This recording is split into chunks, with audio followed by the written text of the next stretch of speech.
Bueno, y a continuación recibimos a Alejandro Antúnez, quien nos presentará algunas técnicas y estrategias para mejorar la eficiencia de riego, experiencias en la zona central de Chile. Alejandro es investigador del Centro Regional de Investigación INEA La Platina, es doctor e ingeniero agrónomo con mención en Ingeniería y Suelos, egresado de la Universidad de Chile. Posee un máster en Ingeniería de Regadíos y un doctorado en Sistemas de Ingeniería de la Washington State University, en Estados Unidos. El doctor Antúnez ha liderado proyectos con financiamiento nacional e internacional relacionados con la optimización del uso del recurso hídrico. Tiene más de 25 años de experiencia en investigación y transferencia tecnológicas en INEA, con más de 20 artículos científicos de difusión y transferencia tecnológica publicados en la última década. En docencia universitaria, dicta el curso de Hidráulica y Riego en la Universidad Mayor de Santiago de Chile, participando a la vez en diversos programas de posgrado en materias de su especialidad. Recibimos entonces al doctor Alejandro Antúnez. Un aplauso.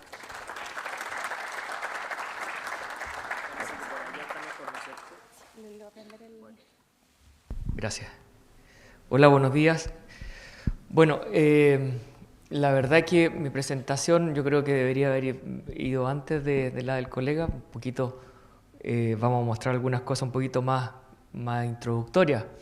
Pero un poco recoge la experiencia que hemos tenido en la zona central de Chile, trabajando desde La Platina, región metropolitana, y también en la sexta región y también en la quinta región. Bueno, de más está recalcar, ¿no es cierto?, la importancia del riego. La FAO hace algunos años destacaba que en los próximos 30, 40 años vamos a necesitar aumentar la producción de alimentos de 40 a 50%. ¿Y dónde va a venir ese aumento de producción de alimentos? Desde nueva superficie cultivada, ¿no es cierto?, aumentar los rendimientos y aumentar la superficie regada. Cuando aumentamos los rendimientos, aumenta la productividad del agua, ¿no es cierto?, es decir, producimos más kilos por metro cúbico de agua aplicada.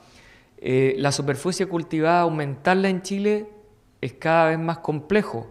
Las ciudades, la urbe, ¿no es cierto?, van creciendo y van consumiendo, van utilizando superficie que antiguamente o tradicionalmente se utilizaba para cultivar, ¿no es cierto? Por lo tanto, el desafío es cada vez más complejo. Bueno, el calentamiento global, que lo mencionaba el colega, ¿no es cierto?, indica que el requerimiento hídrico va a aumentar en cerca del 25%, podría aumentar al 2080. Entonces estamos con un planeta donde en ciertas zonas como la nuestra, como en la mayor parte de nuestro territorio, va a llover menos, ¿no es cierto?, va a haber menos disponibilidad de agua para riego, y más encima vamos a necesitar mucha más agua para regar los cultivos. Bueno, ahí tenemos un balance hídrico general, ¿no es cierto? El agua aplicada en riego o en lluvia se almacena en el suelo, en la zona radicular, ¿no es cierto? Parte de esa agua pasa más allá de la zona de raíces. También podría aportarse agua por la napa freática, ¿no es cierto? Pero parte de esa agua se evapora directamente desde el suelo, y el agua que nos interesa a nosotros es el agua que pasa por la planta, el agua que se transpira o transpira, ¿no es cierto?, por las hojas de las plantas. Esa agua es la que indica, ¿no es cierto?, que los estomas de las plantas están abiertos y se está realizando la absorción de dióxido de carbono, fijación de carbono y conversión, ¿no es cierto?, en materia seca por parte de la planta. Esa absorción de dióxido de carbono es la que se traduce en rendimiento, en fruto, en semilla, en pasto, etc. Por lo tanto, en síntesis podemos decir que la transpiración es la moneda de cambio para la ganancia de dióxido de carbono por parte de las plantas. Ojo ahí, porque eso es lo que nos va a interesar un poquito más adelante. Bueno, esta es una primera experiencia que tuvimos con cerca de 30 agricultores en la zona de Quillota, Limache, en la quinta región de Valparaíso. Estuvimos revisando agricultores que producen tomate bajo plástico y nos encontramos con cosas que intuíamos pero no creíamos que eran tan severas. Hicimos calicata al interior de los invernaderos que llevaban 10, 15, 20 años bajo plástico, y nos encontramos que la profundidad de raíces no superaba los 30 centímetros. Llegábamos a los 30 centímetros y encontrábamos una estrata impermeable que impedía, ¿no es cierto?, prácticamente virtualmente impermeable, ¿no es cierto?, que impedía la profundización de raíces. Entonces, la primera alerta es que si nos vamos a publicaciones internacionales, estos manuales de riego dicen profundidad de raíces de tomate, 50, 60, 70 centímetros de profundidad. Bueno, la verdad de las cosas es que en esta experiencia exhaustiva, ¿no es cierto?, no encontramos ningún caso de tomates que superaran los 30 centímetros. Bueno, también hicimos acá resistencia a la penetración con un penetrómetro digital. En el fondo mide cuán difícil, cuán duro está el suelo, cuán firme está el suelo. Las raíces necesitan un medio oxigenado, ¿no es cierto?, aireado para crecer y desarrollarse.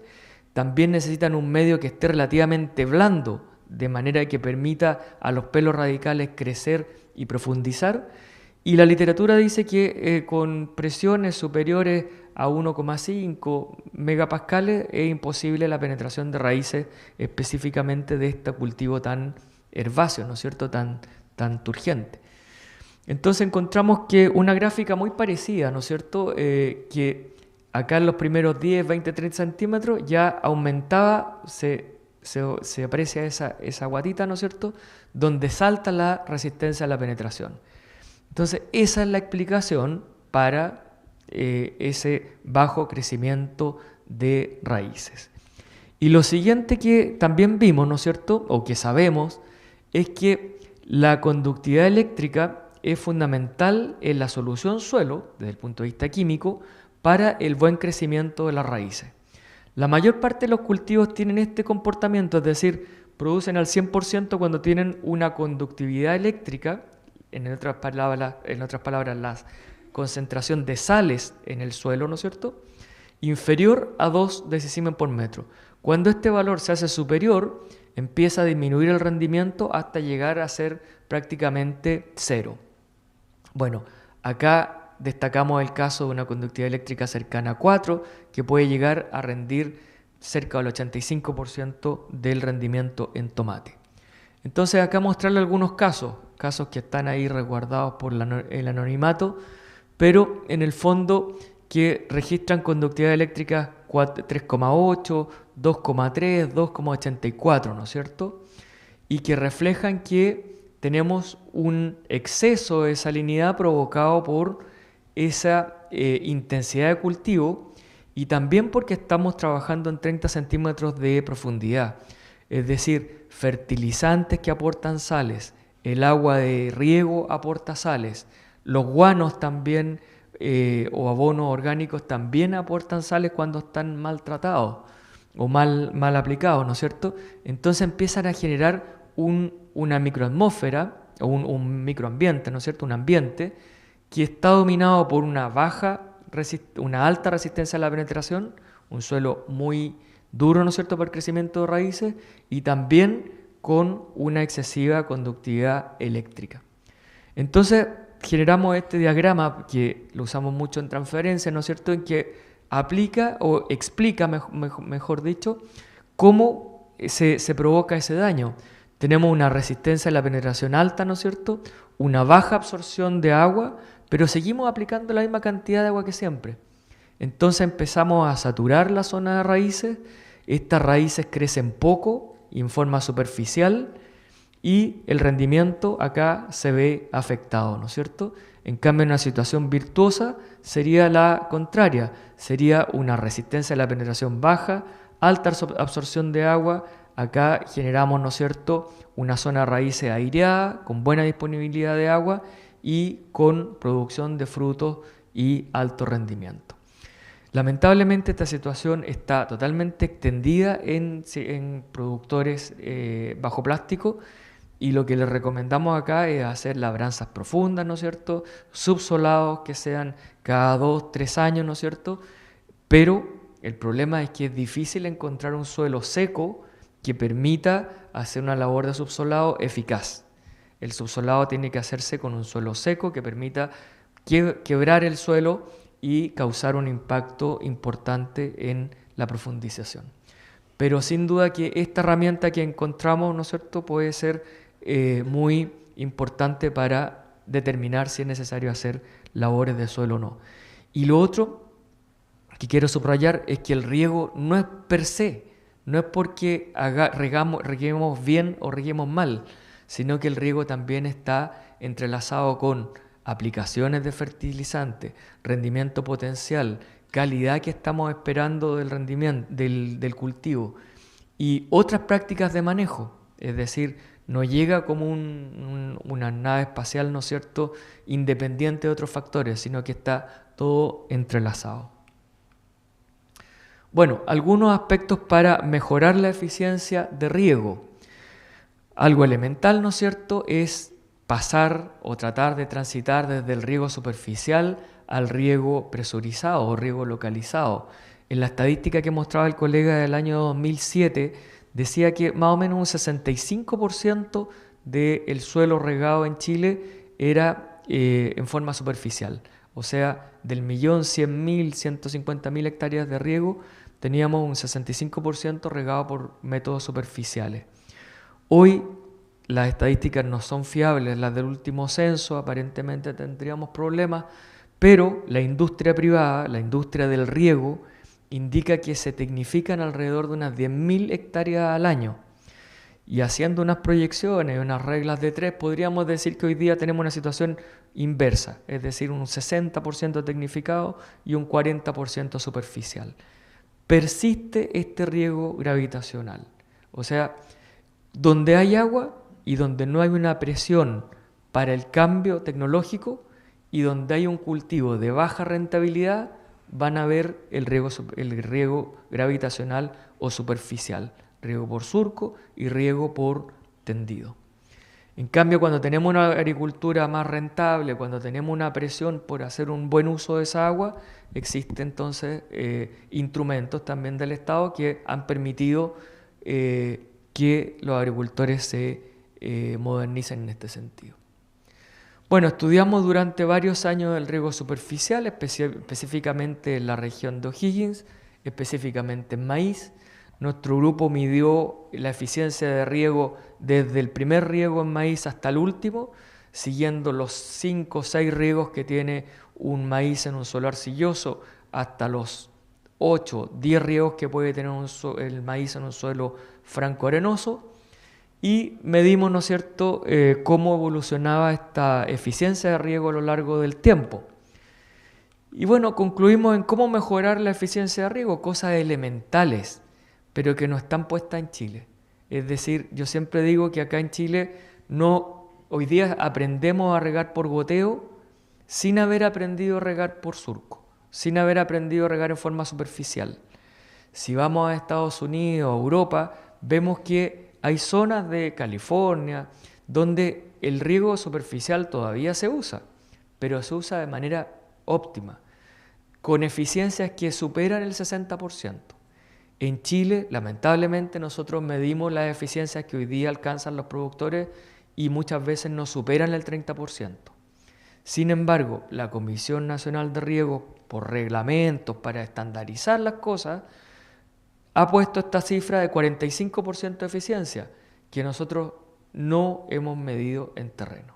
Entonces creemos que estamos regando con el 45% y en realidad son cifras que difícilmente tienen una comprobación en terreno. Entonces, emparejar el suelo, ¿qué es lo que digo yo en forma coloquial? Que acá desmontamos el suelo, sacamos las piedras, sacamos los espinos, ¿no es cierto?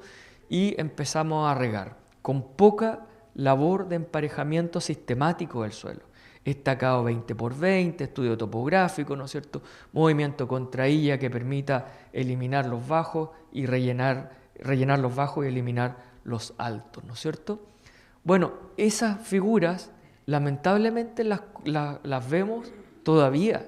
Es decir, acá no sé si me van a tirar alguna piedra algún agricultor, pero cuando vemos que hay sequía, vemos estas situaciones en zonas donde sobra el agua. O sea, acá no tenemos una estructura solidaria en que el agricultor diga, oye, a mí me sobra el agua, entonces yo voy a regar muy bien para que mi vecino tenga el agua. no es así, ¿no es cierto? El que tiene agua la ocupa y aunque riegue mal no le importa. Entonces tenemos estas figuras donde el regador, ¿no es cierto?, está hasta la rodilla con el agua caminando, donde empieza a hacer estos tacos que desbordan y ese maíz que era supuestamente regado por surco termina regado por inundación.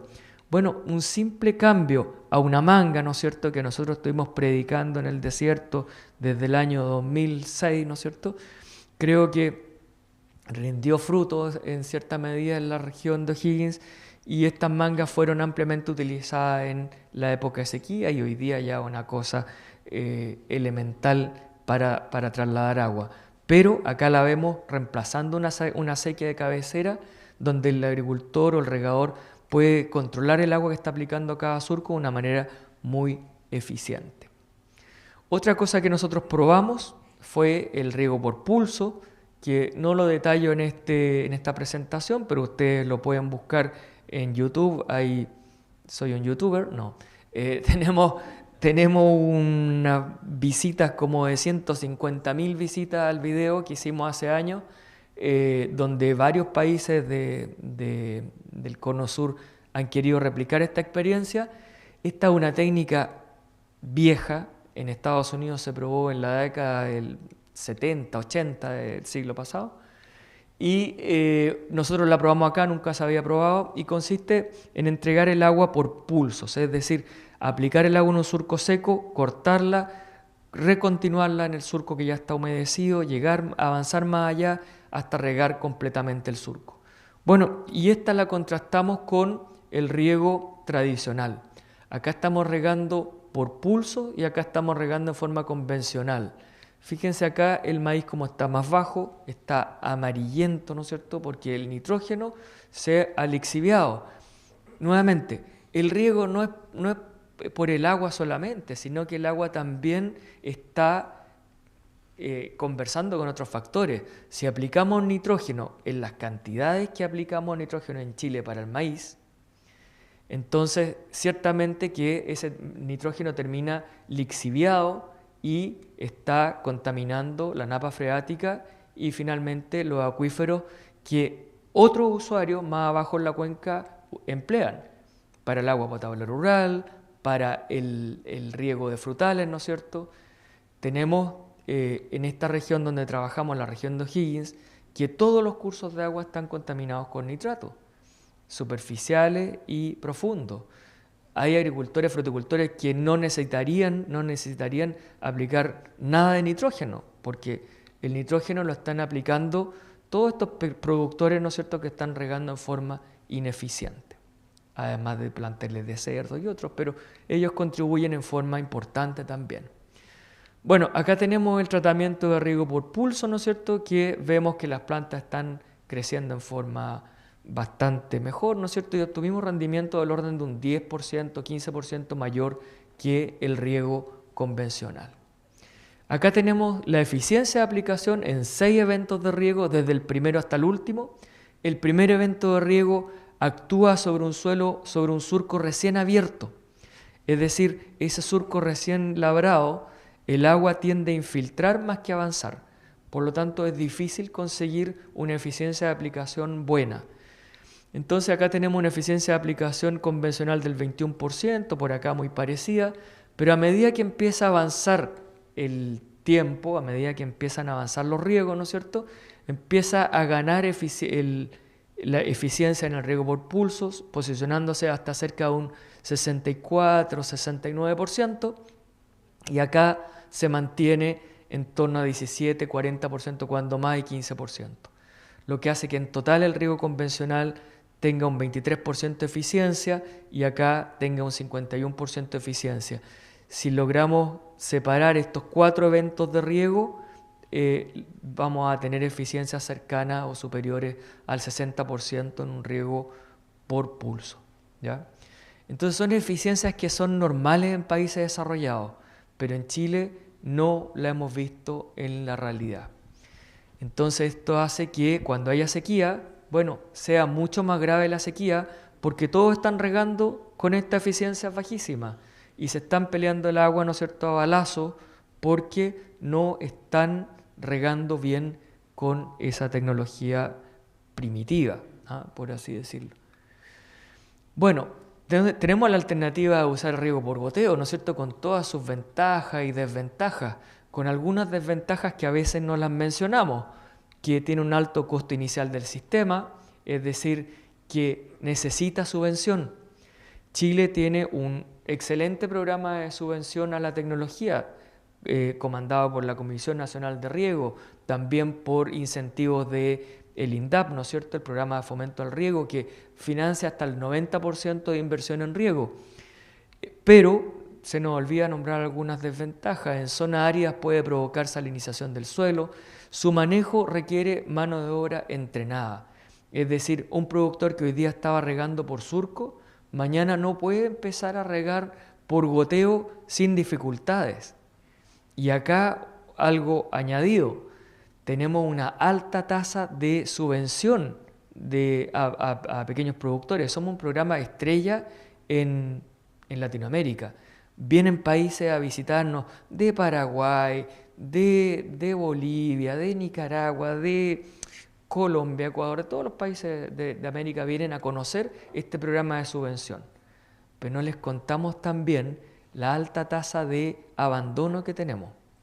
Entonces, también tenemos un contingente importante de pequeños agricultores que se ven decepcionados por esta tecnología, que dicen, ¿sabe qué? Yo utilicé el sistema y lo abandoné porque en realidad no me salía, la cinta se me tapaba, me pasaba esto, el diseño quedó mal hecho, bueno, una lista de problemas que a veces es difícil conocer si el diseño estuvo mal hecho, si la capacitación al agricultor estuvo mal terminada, ¿no es cierto?, o si hubo algún problema entre medio. Entonces, para eso, bueno, acá tenemos un filtro totalmente tapado, ¿no es cierto? Los agricultores, pequeños agricultores, muchos lamentablemente, muestran estas situaciones donde, o sea, tienen un cero control, cero manejo en mantención de sistemas de riego. Y después el problema, ¿no es cierto?, fue el diseño o el sistema que es muy malo, ¿no es cierto? Entonces, bueno, es difícil un poco separar esas circunstancias. Acá, ¿no es cierto?, estamos evaluando uniformidad de sistemas de riego. Siempre, ¿no es cierto?, recomendamos a los agricultores recibir su proyecto de riego cuando esta uniformidad esté en una calidad excelente o al menos buena, ¿no es cierto? Debiera ser como la prueba que el beneficiario, el agricultor que recibe un proyecto de riego, recibe un auto nuevo, ¿no es cierto? Lo primero que yo voy a hacer va a ser dar una vuelta a la manzana, ¿no es cierto? Bueno, esto sería lo primero que debiera el pequeño agricultor chequear, ¿no es cierto?, muy fácilmente, con puntos de muestreo situados en distintas partes del sector de riego, ¿no es cierto?, con evaluación del coeficiente de uniformidad, contrastando el caudal del cuarto menor por el caudal medio y encontrando, ¿no es cierto?, su nivel de uniformidad del sector. Bueno, acá tuvimos el apoyo de FIA desde la región de Coquimbo hasta la región del Ñuble, si no me equivoco, y tuvimos unas 5 iniciativas en distintos territorios donde pudimos hacer visitas de inspección, donde detectamos problemas de diseño, manejo y mantención de los sistemas de riego. Acá vemos personal, ¿no es cierto?, que está chequeando el sistema de riego, estamos evaluando uniformidad, estamos evaluando presión de los laterales y pudimos determinar con una cartilla de semáforo, rojo, amarillo, verde, ¿no es cierto?, distintos niveles críticos dentro del sistema.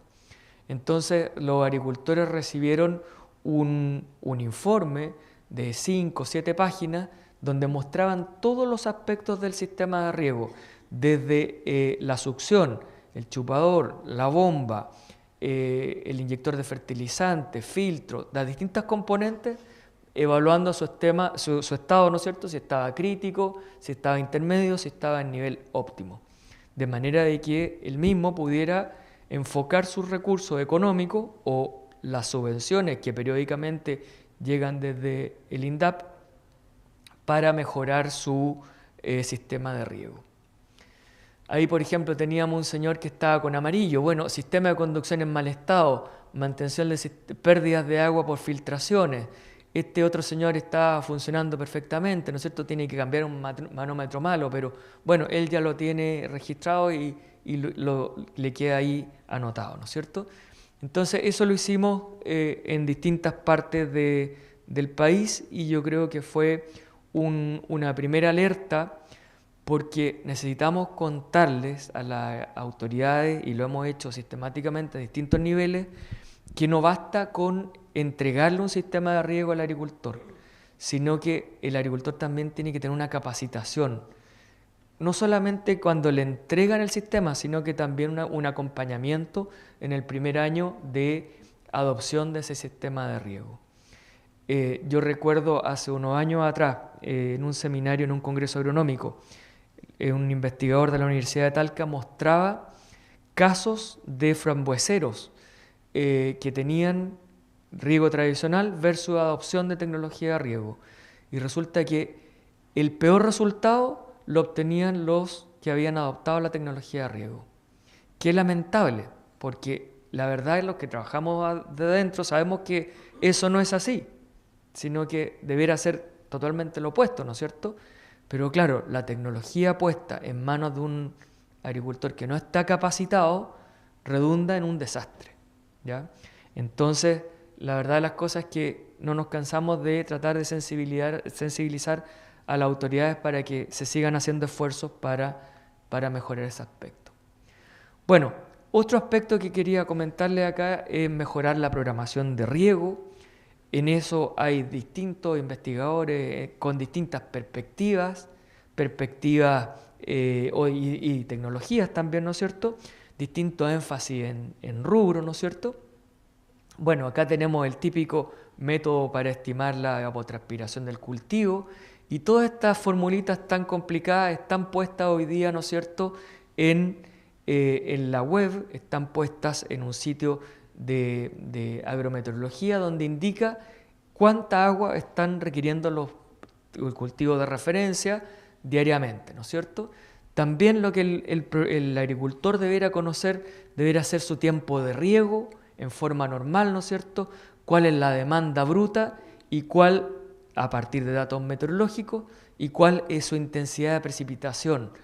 Cuánta agua está entregando el sistema por hora, cuántos milímetros está entregando por hora el sistema. Deberán ser datos básicos con los cuales podríamos determinar el tiempo de riego. Las redes de estaciones meteorológicas están puestas en Agromet, es decir, este es un instrumento que el agricultor debiera chequear para anticiparse, ¿no es cierto?, para anticipar su programación de riego.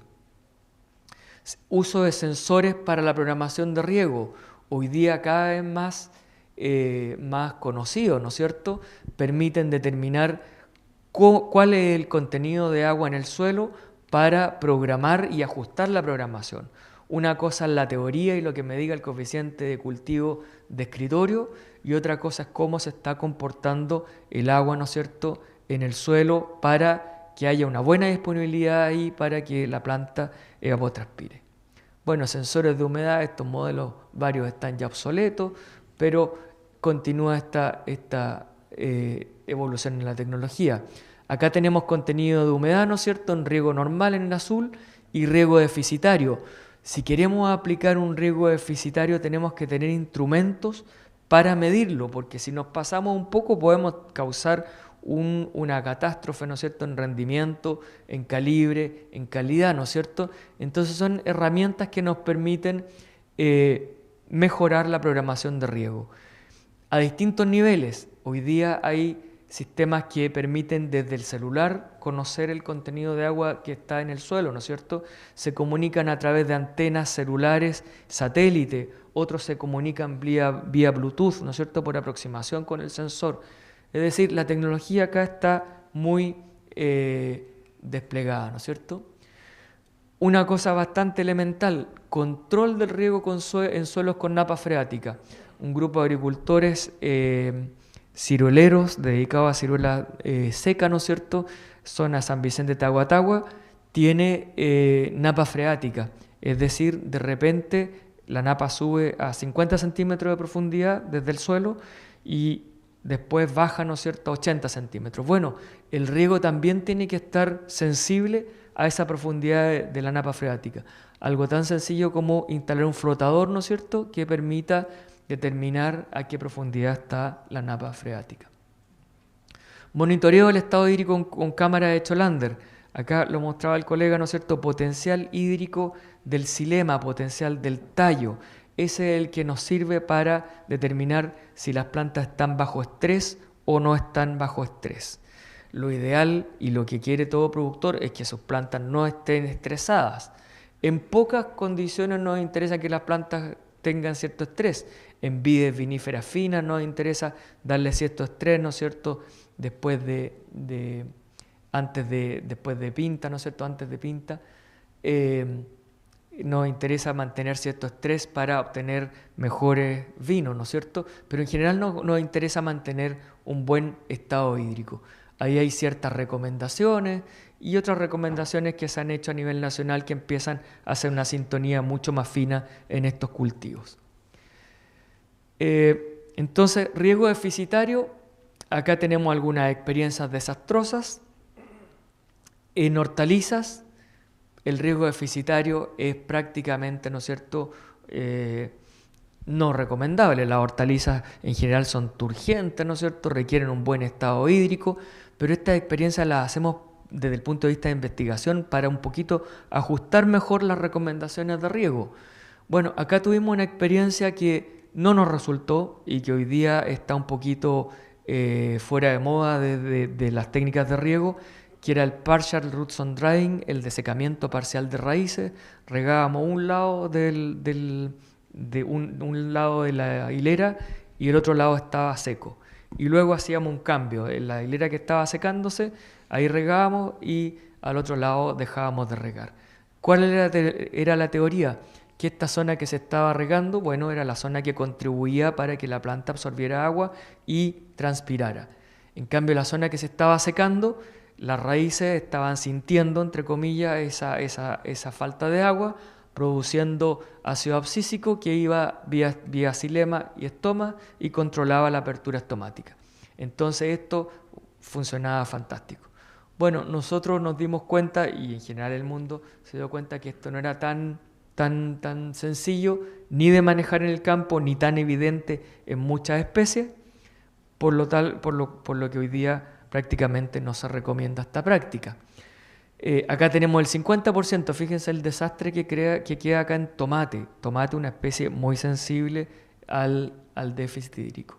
Algunos defectos que no son admitidos en tomate comercial. Este tomate nunca lo vemos en la feria, ¿no es cierto?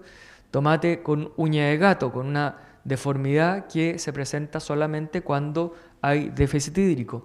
Un tomate con un síntoma de déficit de calcio, cuando los suelos acá tienen 70% de las bases son calcio, no debiera faltar calcio. Bueno, acá el síntoma de falta de calcio aparece por la falta de agua. El calcio, ¿no es cierto?, es transportado por el transporte del agua. Rendimiento comercial, cuando regamos con esta técnica de partial roots on drying al 50%, 5 toneladas por hectárea. Cuando regamos a los dos lados del surco, 12,5 toneladas por hectárea. Cuando regamos bien, pero con switch, 51 toneladas por hectárea. Cuando regamos por los dos lados, 80 toneladas por hectárea. Entonces, realmente son técnicas que, esto es una investigación antigua, hoy día no la recomendamos, pero permanentemente aparecen estos temas.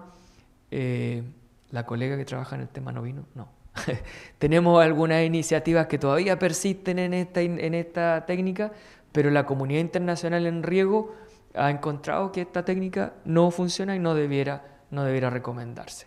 Y lo otro que quiero resaltar acá es que fíjense el tremendo problema que ocurre en hortalizas cuando regamos a la mitad o cuando tenemos un déficit, cuando tenemos sequía. El agricultor en sequía en hortaliza debiera ¿qué hacer? Disminuir su superficie regada, pero regar óptimamente. Es decir, las hortalizas no soportan un estrés hídrico, en general, ¿no es cierto? La mayor parte de las hortalizas no soportan un estrés hídrico. Y acá puse esta foto que encontré ayer de la hortaliza en constante avance. Bueno, está aumentando la superficie de hortaliza. ¿Cuánto hemos trabajado en hortaliza en Chile? Bastante poco. Entonces, la verdad que la mayor parte de nuestros esfuerzos en investigación están orientados en los cultivos que más rentan. Hay mucho trabajo en palto, en vides viníferas, en vid de mesa, ¿no es cierto?, cítricos, y pocos esfuerzos en, veamos las principales especies: choclo, cebolla, lechuga, poroto, tomate, zapallo. Bueno, quedémonos hasta ahí nomás. Hay pocos esfuerzos que digan hoy día cómo regar esas especies. Y es algo que está gravitando fuertemente en el pequeño productor. Los pequeños productores son hortaliceros típicamente, pero también hay pequeños productores que empiezan a despegar y a ser empresarios por el alto precio de la hortaliza, fundamentalmente los que están en los cinturones verdes hortícolas que rodean a las grandes ciudades. Entonces, también tenemos acá un debe, ¿no es cierto?, de seguir estudiando estas especies que están cada vez más fuertes. ¿Y dónde se producen las regiones, las principales regiones? Por acá estaba la región del Maule. No la encuentro. Acá está, ¿no es cierto? Producciones líderes en producción hortícola. Metropolitana, por el gran núcleo hortícola, ¿no es cierto?, que el gran núcleo de población. O'Higgins y Maule como tercera región productora. Acá tenemos un trabajito en lechugas que hicimos hace un tiempo, lechugas tipo iceberg o repollo, ¿no es cierto? Acá está la lechuga sucia y esta es la lechuga típica que vamos a encontrar en el supermercado. A lo mejor lo encontramos con un plástico, ¿no es cierto?, para protegerla. Y hicimos un estudio. Acá determinamos la calidad del corazón. Esto es lo que el consumidor se lleva para la casa, ¿no es cierto? En realidad ve como un repollo cerrado y es difícil evaluar la calidad a simple vista. Pero cuando llegamos a la casa empezamos a sacar las hojitas, ¿no es cierto? Vamos a encontrar que una lechuga de mala calidad tiene este corazón blando, una lechuga de corazón medio y una lechuga óptima que sería este corazón firme. Y acá hicimos distintos tratamientos desde 40% hasta 130% de riego. Y nos encontramos que con tratamiento deficitario al 40%, las lechugas son bajo peso, no comerciales, tiende a ablandar el corazón y lechugas deformes. Fíjense que las fotos que estoy mostrando están tomadas el mismo día, ¿ya? Parece que fueran cultivos distintos, pero en realidad están tomadas el mismo día. Entonces este es el tratamiento 1. Algunos acá ejemplares se murieron definitivamente, ¿no es cierto? Bueno, acá tenemos el 130%. Tenemos que también se reduce el tratamiento comercial. Fíjense que el déficit y el exceso reducen el rendimiento comercial. Debe controlarse el oidio. Acá las enfermedades fungosas empiezan a abundar, ¿no es cierto?, porque empieza a aparecer un follaje mucho más denso que mantiene la humedad y que favorece la prevalencia de estas enfermedades. Y se ablanda de nuevo el corazón. O sea, el déficit y exceso causa problemas de calidad. Acá hicimos algunas curvas de rendimiento en 2 temporadas, temporada 2016 y 2017, ¿no es cierto? Y bueno, tratando de encontrar el máximo de rendimiento, encontramos que el máximo de rendimiento se produce al cerca de las 180 milímetros, es decir, 1800 metros cúbicos de agua aplicada a la lechuga en la zona central.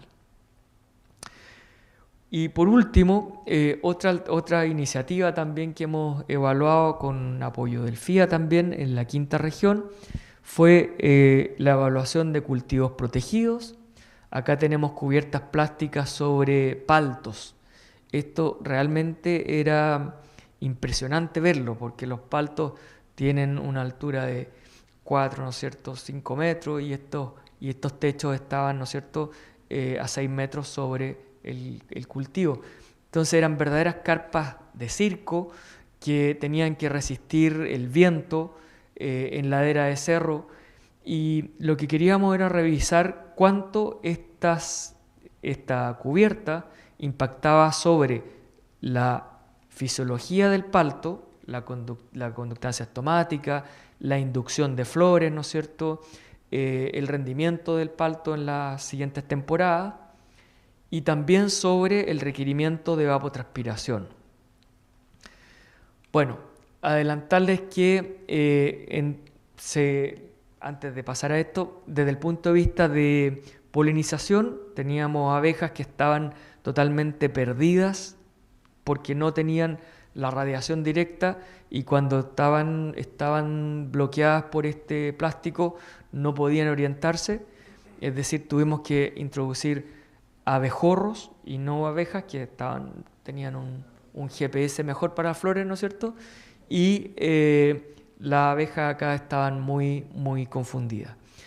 El rendimiento no tuvo diferencias con plástico y sin plástico, pero lo que vimos fue que se aumentó en 2 grados la temperatura máxima bajo la cubierta y aumentó 1 grado la temperatura mínima bajo la cubierta. Es decir, puede ser muy positivo si tenemos una helada, ¿no es cierto? Ese grado Celsius podría salvarnos del riesgo de heladas, ¿no es cierto? También, ¿no es cierto?, tuvimos menor cantidad de horas con temperaturas inferiores a 0 grados Celsius durante las heladas invernales. La humedad relativa aumentó un 1% bajo la cubierta plástica, o sea, prácticamente despreciable. Lo que sí fue importante fue que el viento disminuyó, ¿no es cierto?, a menos de 1 metro por segundo entre tratamiento y en la sin cubierta plástica no supera los 2 metros por segundo. La radiación solar disminuye en un 22% en el tratamiento con cubierta plástica. O sea, objetivamente el plástico detiene parte de esa radiación solar. ¿Qué ocurre entonces con la fotosíntesis de las plantas? Bueno, vimos que no se alteró, ¿no es cierto? No tuvimos menor fotosíntesis en las plantas por culpa de esa menor radiación. Pero la evapotranspiración del cultivo disminuyó cerca del 20% con tratamiento en la cubierta plástica. O sea, tiene un efecto que también ha sido mostrado en otras cubiertas, pero en palto no lo conocíamos en esa época. Y lo otro significativo que no pensábamos encontrar este efecto, encontramos que el daño por Russet, que es el daño mecánico que se genera en la fruta, por el ramaleo, por el constante roce de las hojas contra los frutos, ¿no es cierto? Un daño estético que puede ser castigado en mercados internacionales, disminuía, ¿no es cierto?, desde el 47% sin plástico al 27%, desde el 35% al 17%, es decir, disminuía cerca de la mitad ese daño mecánico por Russet por efecto de ese plástico. Otra estrategia que también evaluamos fue el uso de mulch. El uso de mulch es conocido y extensivo, ¿no es cierto?, en la agricultura hoy día. Se usa con otros fines, muchas veces para prevenir el crecimiento de maleza, muchas veces para calentamiento del suelo, ¿no es cierto?, entre otras, pero pocas veces ha sido investigado desde el punto de vista de ahorro de agua de riego. Y acá encontramos que en promedio se ahorraba cerca del 13-14% del agua. Es decir, es una buena estrategia, claro.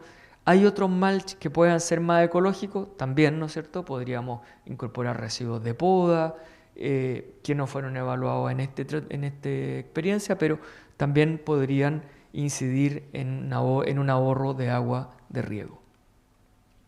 Bueno, y como comentarios finales, creo que hay un amplio margen para mejorar la eficiencia de riego, tanto en riego superficial como en riego presurizado.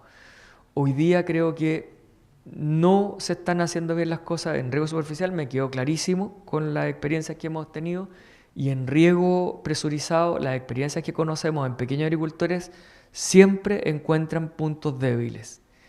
Y en empresarios medianos que me ha tocado visitar, tampoco lo hacen tan bien. O sea, el tener un Mercedes-Benz no significa que yo sea el mejor conductor del mundo, ¿ya? Tener un buen equipo no garantiza que se alcancen buenas eficiencias.